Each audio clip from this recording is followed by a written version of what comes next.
లంకబింద్ గీవిడ అవే మన ముఖ్యమంత్రి రైతు బంధీరా మగడ అంటే అది శాత కాదు. కరెంట్ ఇయనికి శాత కాదు. మహిళా సోదరి మనులకు నెలకు 2500 ఇస్తాన్నావు, అది ఈరా భయ అంటే అది లేదు. నెలకు 4000 ఇస్తాం ముసలోళ్ళకన్నా అదేదిరా భయ అంటే అది దిక్కులేదు. ఇది ఏది తులం బంగారం అన్న ఆడపిల్లల పెళ్లికి అదేదిరా అంటే అది లేదు. ఇవేవి లేవు. అందుకే దాన్ని కవర్ చేయడానికి ఏం చేస్తుండు, ఫోన్ ట్యాపింగ్ అవుతుంది అంటాడు. ఏడైతుందిరా భయ ఏమైతుంది బయట పెట్టంటే మనకు చెప్పాడు.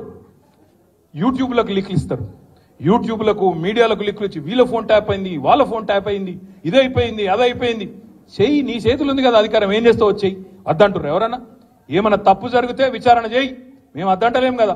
ఎక్కడెక్కడ తప్పులు జరిగినావో తీ, ఎవరు తప్పులు చేసినరో వాళ్ళ మీద చర్య తీసుకో. భయపడతాం ఎవడు కూడా ఇక్కడ భయపడ్డాడు ఎవడు లేనే లేడు. నువ్వు ఎంటిగా కూడా వీకలేవు అనే మాట కూడా నేను విజ్ఞప్తి చేస్తా ఉన్నా. మీరు దయచేసి నేను మిమ్మల్ని కోరేది ఒకటే, మనం వీటికి ఆగం కావద్దు.